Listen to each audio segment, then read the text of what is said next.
नमस्कार, मेरा नाम दिव्या वैष्णव है और मैं रायपुर छत्तीसगढ़ से हूँ। और हाल ही में जारी छत्तीसगढ़ लोक सेवा आयोग की परीक्षा में मैंने दूसरा स्थान प्राप्त किया है और डिप्टी कलेक्टर के पद पर चयनित हुई हूँ। अभी हाल ही में फरवरी में अभी छत्तीसगढ़ पीएससी के प्रीलिम्स एग्जाम होने वाले हैं। समय बहुत कम है और साथ ही इस बार के प्रीलिम्स बहुत महत्वपूर्ण है क्योंकि इसमें दो नए प्रावधान जोड़े गए हैं, जिसके तहत जो दूसरा पेपर होता है सी सेट का, उसे क्वालिफाइंग किया गया है और जो निगेटिव मार्किंग होती है वो कुल मार्क का 1/3% मतलब 1/3 जो है वो नंबर कट होंगे अगर आपके कोई एक प्रश्न गलत होते हैं तो इन दोनों प्रावधान के आधार पर आपकी रणनीति क्या होनी चाहिए, कम समय में आप कैसे तैयारी करें कि ज्यादा से ज्यादा सिलेबस कवर कर सकें और आपकी तैयारी अच्छी हो सके।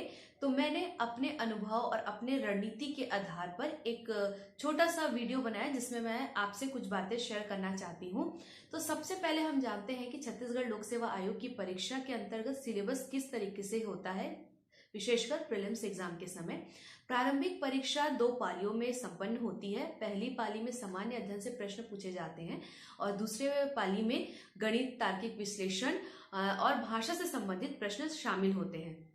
बात करते हैं जब प्रथम पाली की, तो उसमें कुल 100 क्वेश्चन होते हैं और 100 प्रश्नों में 50 प्रश्न छत्तीसगढ़ के और 50 प्रश्न अन्य संबंधित जो विषय हैं जैसे संविधान, इतिहास, भूगोल, अर्थशास्त्र, विज्ञान, साथ ही समसामयिकी से संबंधित प्रश्न पूछे जाते हैं। और उसी तरीके से जब हम दूसरे पाली पे जाते हैं तो वहां पर गणित, रीजनिंग, छत्तीसगढ़ी भाषा और हिंदी भाषा से संबंधित प्रश्न पूछे जाते हैं। तो जैसा कि हमने देखा कि पहली पाली का जो विषय है उसमें 50% जो हिस्सा है वो छत्तीसगढ़ का है। यह अपने आप में बता रहा है कि छत्तीसगढ़ का जो विषय है वो कितना महत्वपूर्ण है। चाहे हम प्री की बात करें, मेंस की बात करें या इंटरव्यू की, छत्तीसगढ़ लोक सेवा आयोग की परीक्षाओं का आधार है। हमें अपनी तैयारी में छत्तीसगढ़ को बहुत अच्छे से करना है। छत्तीसगढ़ के हर एक पक्ष को, छत्तीसगढ़ की हर एक जानकारी को इतना अच्छे से करना है कि हम पूरे आत्मविश्वास के साथ परीक्षा हॉल में बैठ सके और आत्मविश्वास के साथ जो भी प्रश्न दिया उसे हम हल कर सके। तो जब भी आप तैयारी करते हैं तो अपने तैयारी का जो काल है या आपने जो अपने लिए टाइम डिसाइड किया उस टाइम को आप 4 भाग में डिवाइड कीजिए, क्योंकि ये रणनीति मैंने अपनाई है और मुझे बहुत हद तक इससे फायदा पहुंचा है। तो वही चीज मैं आपसे शेयर कर रही हूँ कि 4 भाग में आप अपने टाइम टेबल को विभक्त कीजिए। पहले भाग में आपको छत्तीसगढ़ी पढ़ना है, जो नियमित रूप से आपको पढ़ना है, नियमित रूप से अध्ययन करना है, उसका अभ्यास करना है। दूसरी पाली में गणित और विज्ञान जैसे जो शब्द हैं उसे आपको पढ़ाई करनी है। तीसरे में आपके जो अन्य विषय हैं जैसे संविधान, इतिहास, भूगोल, इससे संबंधित आपको तैयारी करनी है। और चौथा विषय है वो करंट अफेयर का, जो महत्वपूर्ण है। यह न केवल आपके प्री में काम आता है बल्कि मेंस में आपके आंसर में भी बहुत अच्छा नयापन लेकर आता है, आपके आंसर को दूसरों से अलग बनाने के काम करता है। साथ ही इंटरव्यू में तो करंट अफेयर से संबंधित प्रश्न पूछे ही जाते हैं। तो ये एक श्रृंखला है जो प्री, मेंस और इंटरव्यू, इन तीनों में आपको काम आती है। तो छत्तीसगढ़ और करंट अफेयर, ये दोनों पोर्शन ही बहुत ज्यादा महत्वपूर्ण है आपकी तैयारी के लिए। छत्तीसगढ़ की तैयारी आप कैसे करें? सबसे पहले तो छत्तीसगढ़ का सिलेबस जब आप देखते हैं तो छत्तीसगढ़ का भूगोल, छत्तीसगढ़ का इतिहास, छत्तीसगढ़ की संस्कृति, साथ ही छत्तीसगढ़ का जो करंट अफेयर है, ये 4 बहुत महत्वपूर्ण स्तंभ हैं जो छत्तीसगढ़ की तैयारी में आपको बिल्कुल आने चाहिए। छत्तीसगढ़ का भूगोल जब आप करते हैं तो उसको आपको तैयारी करनी पूरा मैप बनाकर। जब आप नक्शा बनाकर पढ़ते हैं तो बहुत सी चीजें आपके दिमाग में बैठ जाती है। जब आपने एक बार छत्तीसगढ़ का नक्शा देख लिया कि कौन सा जिला कहाँ पर है, उत्तर में क्या है, दक्षिण में क्या है, छत्तीसगढ़ के आसपास के और राज्य कौन से हैं, उनकी सीमाएं कैसी है, ये सब चीजें अगर आप बहुत अच्छे से अपने दिमाग में बैठा लेते हैं तो जब आप आगे बढ़ते हैं, नदियों के बारे में, मिट्टी है, उद्योग है, खनिज है, सब चीजों के बारे में, तो हर एक जानकारी को आप नक्शे के माध्यम से उस भाग में विभक्त करने लग जाते हैं। मतलब आपके सामने एक चित्र बनने लग जाता है और आपका दिमाग उस तरीके से उस सूचना को, उस तथ्य को बिल्कुल एक तरीके से स्टोर करने लगता है। और जब आप एग्जाम हॉल में बैठते हैं तो वो जो स्टोर हुई इंफॉर्मेशन वो धीरे धीरे आपके दिमाग से आने लगती है और आप पूरे आत्मविश्वास के साथ आंसर को टिक करते हैं। लेकिन इस स्टोर करने की प्रक्रिया में सबसे महत्वपूर्ण है कि आप जितनी बार रिवीजन करेंगे उतनी बार आपका ये जो स्टोरेशन ऑफ इंफॉर्मेशन है वो स्ट्रांग होता जाएगा, वो उतना अच्छा होता जाएगा। तो हमें जितनी हो सके उतना संभव प्रयास करना चाहिए कि हम बहुत अच्छे से बार बार रिवाइज करें, बार बार अपने आंख के सामने से गुजारें। कुछ तथ्य ऐसे होते हैं जो पढ़ने से याद नहीं होते, उसे रट्टा मारा जाता है या बार बार लिखा जाता है तो भी वो चीजें याद नहीं होती, उसके लिए घबराने की जरूरत नहीं है। हमें ये चीज याद रखनी है कि मान लीजिए हमको एक दो शब्द भी याद आ गया, उसके पीछे की पूरी स्टोरी याद आ गई, तो उस तरीके से भी तैयारी आप कर सकते हैं। जैसे कई चीजें हैं जिसके हम एक दिन में तैयारी नहीं कर सकते, उसके लिए आपको रेगुलरली उसको पढ़ना पड़ेगा, रेगुलरली आपको उसको देखना पड़ेगा, आंख के सामने से गुजारना बहुत जरूरी है। क्योंकि आप रोज उसे सुनेंगे, रोज उसे देखेंगे, आपका दिमाग उसे रोज एक्सेप्ट करेगा, तो आप उसे बिल्कुल एग्जाम में अच्छे से लिख के आएंगे। तो इसी श्रृंखला में मैं आपको बताना चाहूंगी कि जैसे छत्तीसगढ़ की जनगणना, तो जनगणना पोर्शन से हमें पता है कि 3 क्वेश्चन आना ही आना है। तो जब हम छत्तीसगढ़ की जनगणना तैयार करेंगे तो हमारे लिए रहता है कि हम पेज पलटे इस तरीके की रणनीति ना अपनाएं। यानी कि जब आप शॉर्ट नोट्स बना रहे हैं या कोई नोट्स बना रहे हैं और ऐसा वाले टॉपिक से संबंधित नोट्स बना रहे हैं जो आपको याद नहीं होता है या जो आपको मुश्किल लगता है, तो नोट्स ऐसे बनाएं जिसमें आपको पेज पलटने की जरूरत ना पड़े। आप बड़ी वाली शीट ले लें, उस शीट में डिफरेंट डिफरेंट पूरे जो भी तथ्यात्मक या जो भी विवरण है उसे आप वहां पे बनाएं। जैसे जनगणना है मान लीजिए, तो आपने एक शीट ली पूरा बड़ी वाली, उस शीट में आपने नक्शा बनाया, नक्शा को ड्रॉ करके देखा कि भाई जनसंख्या का क्या है, लिंगानुपात क्या है, घनत्व कैसा है, साथ ही जो अनुसूचित जाति जनजाति का प्रतिशत है, नगरीकरण प्रतिशत है, घनत्व है, ये सभी चीजों को आप एक बार, ये थोड़ा सा समय लेता है लेकिन ये सिर्फ एक बार की तैयारी है जो आपके प्रीलिम्स, मेंस और इंटरव्यू में काम आती है। साथ ही जितने बार आप प्रयास करेंगे उतने बार के लिए ये सिर्फ शुरुआती एक तैयारी है। थोड़ा सा समय दे सकते हैं आप और इसको बहुत अच्छे से बना सकते हैं। और आपको करना सिर्फ इतना है कि जब आप इस तरीके का शीट प्रिपेयर कर लेते हैं और जब आप पढ़ने बैठते हैं, दिन की शुरुआत करते हैं, उस समय 5 मिनट देख के सिर्फ आपको उस नक्शे को देखना है। ना आपको रटने की जरूरत है, ना आपको बार बार लिखने की जरूरत है। सिर्फ एक बार आप उसे देखिए और फिर उसे साइड करके आपको जो भी पढ़ाई करनी है वो चीज कर सकते हैं। आप जब उसे रोज रोज देखेंगे, जब आप पूरा महीना उसे देखेंगे, तो वो आंकड़े आपके दिमाग में बैठ जाते हैं और जो भी चीजें वहां पे आप देखते हैं वही पूरा डायग्राम आपके दिमाग में बैठ जाता है। और वो बिल्कुल हेल्प करता है कि जब आप एग्जाम हॉल में बैठते हैं और वहां पर जब भी आप तैयारी जैसा आप किस तरीके से हुई, तो वो आपके एग्जाम हॉल में दिखता है और आप बहुत अच्छे से क्वेश्चन को सॉल्व कर पाते हैं। और दूसरा उसी तरीके का एक महत्वपूर्ण विषय है या उसका भाग है छत्तीसगढ़ का, वो है रचनाएं। क्योंकि रचनाएं बहुत सारे हैं, हमारे जो कवि हैं, रचनाकार हैं, उनकी संख्या बहुत सारी, साथ ही उनकी रचनाएं याद नहीं होती। तो इसे भी आप ऐसे ही एक शीट प्रिपेयर करके रोज दिन पढ़ सकते हैं। जो छत्तीसगढ़ का इतिहास है, उस इतिहास में जितने भी घटनाएं हैं उनका सन, उस घटनाओं से संबंधित व्यक्ति और ये घटनाएं भारत के इतिहास से किस प्रकार संबंधित थी या भारत की कौन सी घटना से इन घटनाओं को हम संबंधित कर सकते हैं या लिंक कर सकते हैं, या किन घटनाओं से उन्हें प्रोत्साहन मिला था, इन सभी चीजों को भी एनालिसिस करना बहुत जरूरी है। राजाओं के नाम है, जो अलग अलग राजवंश यहाँ पे पाए गए थे, तो उन राजाओं के नाम की जो श्रेणी है उसे भी आपको अच्छी तरीके से तैयारी करनी है। तो इस तरीके का नाम जो है उसे भी आप शीट बना के प्रिपेयर कर सकते हैं। मतलब जितने भी तरीके की, कोई भी इंफॉर्मेशन खाली छत्तीसगढ़ के लिए नहीं बोल रही हूँ मैं, अगर आपके कोई दूसरे भी सब्जेक्ट्स हैं जिसमें आपको याद नहीं होता, आप बिल्कुल शीट प्रिपेयर कर लीजिए। क्योंकि जब आप पेज पलटते हैं आपका दिमाग स्विच होता है, हालांकि वो कुछ सेकंड का होता है, लेकिन ये मेरा अनुभव है कि जब आप एक पूरी शीट में कोई इंफॉर्मेशन को देखते हैं तो आपको एक ही नजर में सारी चीजें मिल जाती है। तो इस तरीके से आप छत्तीसगढ़ में जो विषय या जो भाग आपसे नहीं बनता है उसकी तैयारी कर सकते हैं। अभी आपके पास लगभग 1 से 1.5 महीना बचा है। आप अगर आज ही से ये तैयारी करें तो बिल्कुल एग्जाम के आते तक आपके दिमाग में बहुत सारी चीजें अच्छे से स्टोर हो जाएगी और आप एग्जाम हॉल में प्रश्न का उत्तर दे पाएंगे।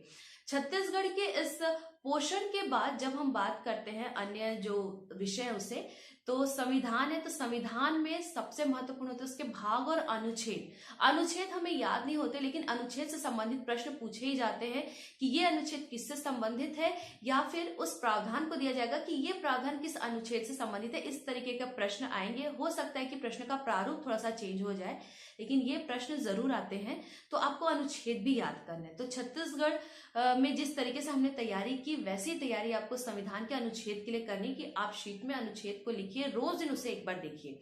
तो जितने भी शीट आप प्रिपेयर किए हैं उन शीट के लिए आप सोचिए कि हम हमारे जो तैयारी करने का समय होगा उसका आधा घंटा हम जितने भी विषय की शीट बनाई है हमने तो उसे हम दें, क्योंकि ये चीज मैं करती थी। उसके बाद फिर मैं अपनी तैयारी करती थी। इसी तरीके से आप विज्ञान, भूगोल और इतिहास की भी तैयारी कर सकते हैं। बहुत से अच्छे अच्छे मटेरियल आपको नेट पे साथ ही बुक्स में मिल जाएंगे, लेकिन सबसे महत्वपूर्ण ये है कि ये सभी विषय के लिए आपके पास बहुत सारे संसाधन उपलब्ध हैं, लेकिन छत्तीसगढ़ के लिए आपके पास एक सीमित संसाधन है।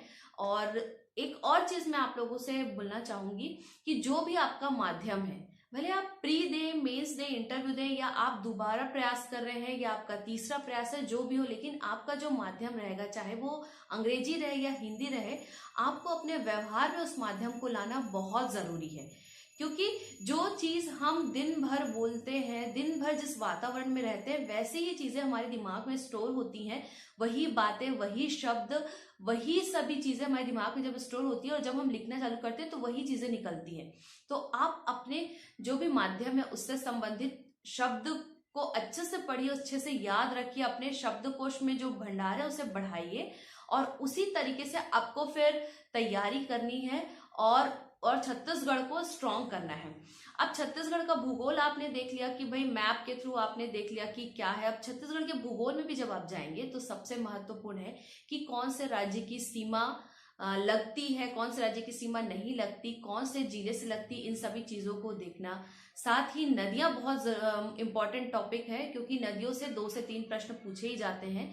नदियों की लंबाई, क्योंकि देखिए जो भी तैयारी आप कर रहे हैं तो उसमें आपको सिर्फ फैक्ट याद करना है, जी सिर्फ तथ्य याद करना है कि जैसे मान लीजिए महानदी के बारे में अगर आपको याद करना है तो महानदी कहाँ से निकलती, कहाँ गिरती है, उसमें कितने बांध बने हैं, उन बांध की विशेषताएं, साथ ही महानदी के तट पर क्या शहर है और उनका क्रम, कि भाई पहले अगर हम नीचे से ऊपर जाते हैं या फिर दक्षिण से उत्तर की ओर बढ़ रहे हैं तो उनका क्रम किस तरीके से होगा। तो ये सभी चीजें इतनी तथ्यात्मक है कि आपको एक बार ध्यान लगाकर पढ़ने की जरूरत है। 2-3 बार आप रिवाइज कर लेंगे तो ये चीजें आपके दिमाग में अच्छे से बैठ जाएगी और आप अच्छे से तैयारी कर पाएंगे। जैसे मैंने 1 महीना पूरा जैसे छत्तीसगढ़ को तैयारी करनी है तो मैंने 1 महीने को फिर से 4 भाग में बांटा। जैसे पहले भाग में मैंने पूरा छत्तीसगढ़ का जो पहला हफ्ता है उसमें मैंने छत्तीसगढ़ का जो ज्योग्राफी, छत्तीसगढ़ की जो भूगोल है उसकी तैयारी की। दूसरे हफ्ते में छत्तीसगढ़ की संस्कृति की तैयारी की। चौथे हफ्ते में छत्तीसगढ़ का जो लोक संस्कृति वाला पार्ट है उसकी तैयारी की। और चौथे में जो बचे हुए और भी जो भी सब्जेक्ट है या बचे हुए जो भी पार्ट है छत्तीसगढ़ के, और साथ ही उसका जो करंट अफेयर है उसकी मैंने तैयारी की। जब आप छत्तीसगढ़ के भूगोल के बारे में देखेंगे तो उद्योग, खनिज, ये सभी की जानकारी नक्शे पर आधारित होती है। तो नक्शा आपको सबसे पहले पूरा अच्छे से उसे तैयार करना है। अगर आपका बेस क्लियर है, आपका नक्शा क्लियर है, तो आप भूगोल को बहुत अच्छे से याद कर पाएंगे। वो ऐसा है कि आपके दिमाग में नक्शा क्लियर है तो हर चीजें उस नक्शे में बैठते जाएगी, उस दिमाग में बैठते जाएगी और आप बहुत अच्छे से परफॉर्म करेंगे। जब बात करते हैं हम इतिहास की, तो इतिहास में राजवंशों के नाम को आप शीट के थ्रू याद कर सकते हैं। आंदोलन के जितने भी चीजें उन्हें भी आप शीट में शॉर्ट नोट्स की तरह लिखिए और उसे देखिए कि असहयोग आंदोलन के समय या सविनय अवज्ञा आंदोलन के समय किस तरीके की रणनीतियां या किस तरीके का आंदोलन हमारे छत्तीसगढ़ में किया जाता था, उससे संबंधित व्यक्ति कौन थे। जनजाति आंदोलन बहुत महत्वपूर्ण है। जनजाति आंदोलन की आप एक कॉलम वाइज शीट प्रिपेयर कर सकते हैं, जैसे जनजाति आंदोलन किस दिनांक में या कौन से सन में हुआ था और ये किस विशेष नाम से जाना जाता है, इसके पक्ष में कौन थे, किसके विरोध में यह किया गया था, और साथ ही इसकी कोई विशेष बात है या उसे किस तरीके से जाना जाता है या क्या वहां पर विशेषताएं थी। ये सभी को लेके सिर्फ पॉइंट वाइज आप एक तालिका जैसा बना सकते हैं, जो आपको एक बार रीड करने से सारी स्टोरी पता चल जाए कि आपने जो भी कहानी रही होगी उस आंदोलन के पीछे की, तो उसे आप 2 से 3 शब्दों में समराइज करें कि वो 2-3 शब्द देखने के बाद आपको पूरी कहानी याद हो जाए। तो इस तरीके से आप इतिहास का, साथ ही किस मंदिर को किस राजवंश के किस राजा ने बनाया है, ये चीज आपको याद रखनी जरूरी है। उतना ज्यादा नहीं है लेकिन सभी है वो तथ्यात्मक टाइप के प्रश्न है, तो तो उसमें सिर्फ आपको एक एक बार देखना जरूरी है कि कहाँ पर क्या जानकारी, क्या सूचना है। उस आधार पे आप शीट प्रिपेयर करके बिल्कुल या शॉर्ट नोट्स बना के तैयारी कर सकते हैं। जो आता है वो है, अब अगला जो भाग है वो है लोक संस्कृति का।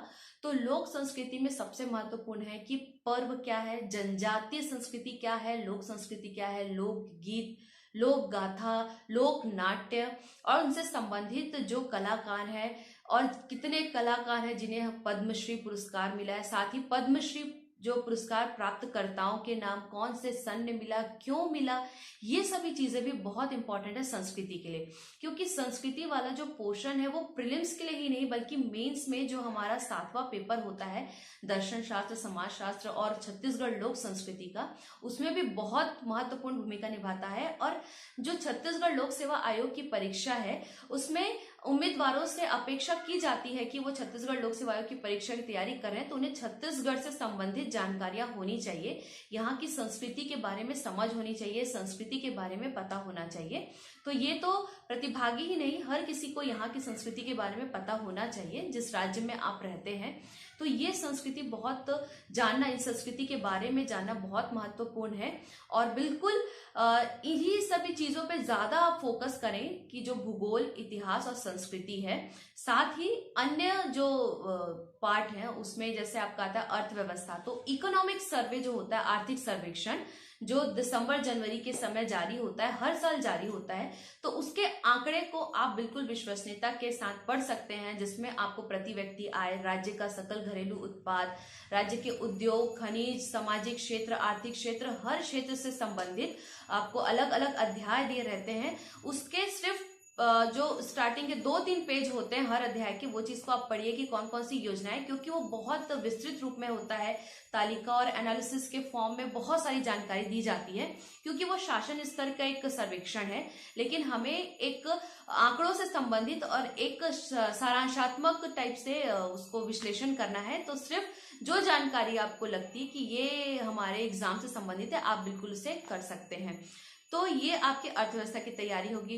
साथ ही करंट अफेयर जो छत्तीसगढ़ का है तो वो बहुत महत्वपूर्ण है, जिसके लिए आपको जनसंपर्क की जो वेबसाइट है छत्तीसगढ़ की, छत्तीसगढ़ जनसंपर्क वेबसाइट, तो उससे आपको रोज दिन समाचारों को अपडेट करते चलना है। मान लीजिए आपने अपडेट नहीं किया है, मार्केट में बहुत से आपको छत्तीसगढ़ और नेशनल लेवल के जो करंट अफेयर है उससे संबंधित बहुत सी मैगजीन मिल जाएंगी, पुस्तिकाएं मिल जाएंगी, तो उसे भी आप 2 से 3 बार रिवाइज कर सकते हैं। क्योंकि अगर आपके पास कम समय है, 1 बार पढ़िए, 2 बार पढ़िए, लेकिन जितनी ज्यादा आप पढ़ेंगे उतना ज्यादा इंफॉर्मेशन आपका बहुत अच्छे से बैठेगा आपके दिमाग में और बहुत अच्छे से आपकी तैयारी होगी। तो ये कुछ बातें थी जो मैंने अपनी रणनीति अपनाई थी उसके लिए। और आपको बताना चाहूंगी कि ये जो मेरा था तीसरा प्रयास था, इसके पहले 2 प्रयास, तो मैंने पहले प्रयास में लेखाधिकारी का पद प्राप्त किया था और मैं लगातार डिप्टी कलेक्टर के लिए प्रयासरत थी। निश्चित रूप से जब आप तैयारी करते हैं तो आपका दिमाग कई बार अस्थिर होता है, अशांत होता है, कई बार लगता है कि तैयारी अच्छे से हो नहीं पा रही है, या कई बार परिस्थितियां विपरीत हो जाती है, मानसिक तनाव होता है। तो इन सभी में आपका मन शांत रहना बहुत जरूरी है, आपका दिमाग स्थिर रहना बहुत जरूरी है, क्योंकि जो भी चीजें आप पढ़ रहे हैं वही आपके दिमाग में स्टोर होती है। अगर थोड़ा सा भी डिस्टरबेंस होता है तो चीजें हम याद नहीं रख पाते हैं या हमारी जो तैयारी वो प्रभावित होती है। तो जब कभी भी इस तरीके का कोई मानसिक अशांति आपको लग रही है या किसी प्रकार की अस्थिरता अगर आप में आती है तो आप बिल्कुल शांत रहिए, आसपास का वातावरण सकारात्मक रखिए, अपनी सोच को सकारात्मक रखिए, धैर्यवान रहिए। साथ ही जिस तरीके से मुझे इस तरीके का अगर कोई भी तनाव होता था तो मैं मेडिटेशन और योगा करती थी, जिससे मुझे बहुत मानसिक शांति मिलती थी। इवन मैं अभी भी करती हूँ और हमेशा जारी रखूंगी उसे, क्योंकि उससे मुझे ध्यान केंद्रण में, साथ ही अपनी तैयारी करने में कि मुझे अपना मन शांत रखना है, अपना दिमाग स्थिर रखना है, उसमें बहुत ज्यादा मुझे सहायता मिलती थी। तो रेगुलरली मैं योग और मेडिटेशन करती हूँ। इस तरीके से आपको जो काम अच्छा लगता है, आपकी रुचि के अनुसार जो काम है वो चीज आप करके अपना माइंड फ्रेश कर सकते हैं। लगातार पढ़ाई करने के बजाय आप थोड़े थोड़े स्लॉट्स में डिवाइड कीजिए कि 1 घंटा की या 2 घंटे की पढ़ाई के बाद थोड़ा सा रेस्ट लीजिए, फिर अगली पढ़ाई कीजिए।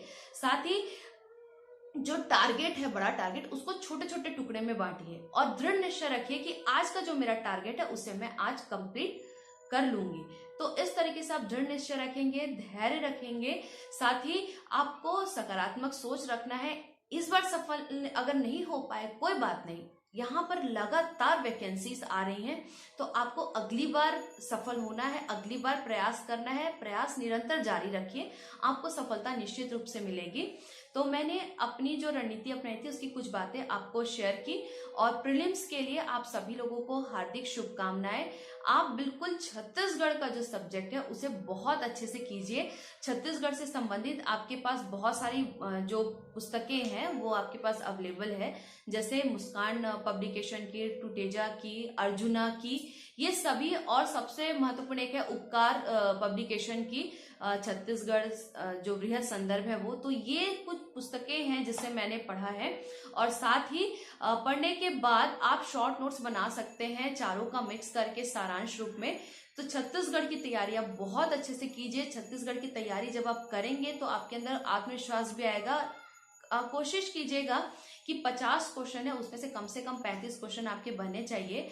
और इस बार किसी भी तरीके की लापरवाही मत कीजिएगा कि हमारा जो सी सेट क्वालिफाइंग हो गया है तो आप उसे बिल्कुल पासिंग मार्क्स तक बनाइए, लेकिन आप अगर ज्यादा क्वेश्चन बनाने के लिए रिस्क लेते हैं तो आपके निगेटिव मार्क्स की जो प्रोबेबिलिटी है वो बढ़ जाती है।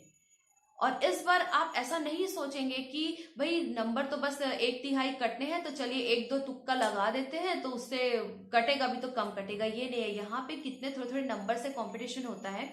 भले आपके क्वेश्चन आपके क्वेश्चन भले कम हो, लेकिन वो क्वेश्चन आपका सही होना चाहिए, वो ज्यादा महत्वपूर्ण है। तो आप लिमिटेड बनाइए। अगर आप ज्यादा बनाने के चक्कर में रिस्क ले लिया और आपका क्वेश्चन गलत हो गया तो निगेटिव मार्किंग में पूरे मार्क्स आपके कम हो जाएंगे। तो थोड़ा सा सावधानी रखना है, थोड़ा सा धैर्य रखना है। उसके साथ ही अब आपको जितने क्वेश्चन आप बना रहे हैं वो आप सॉलिड बनाइए।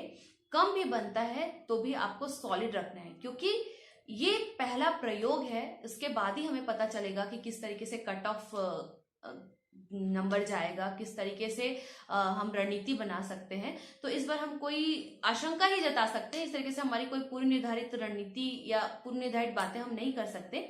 तो आप सभी को प्रीलिम्स के एग्जाम के लिए बहुत बहुत बधाई, बहुत बहुत शुभकामनाएं, और आप अच्छे से तैयारी कीजिए। समय बहुत कम है, जितना हो सके उतना रिवीजन कीजिए, और छत्तीसगढ़ को आपको बहुत अच्छे से करना है। धन्यवाद।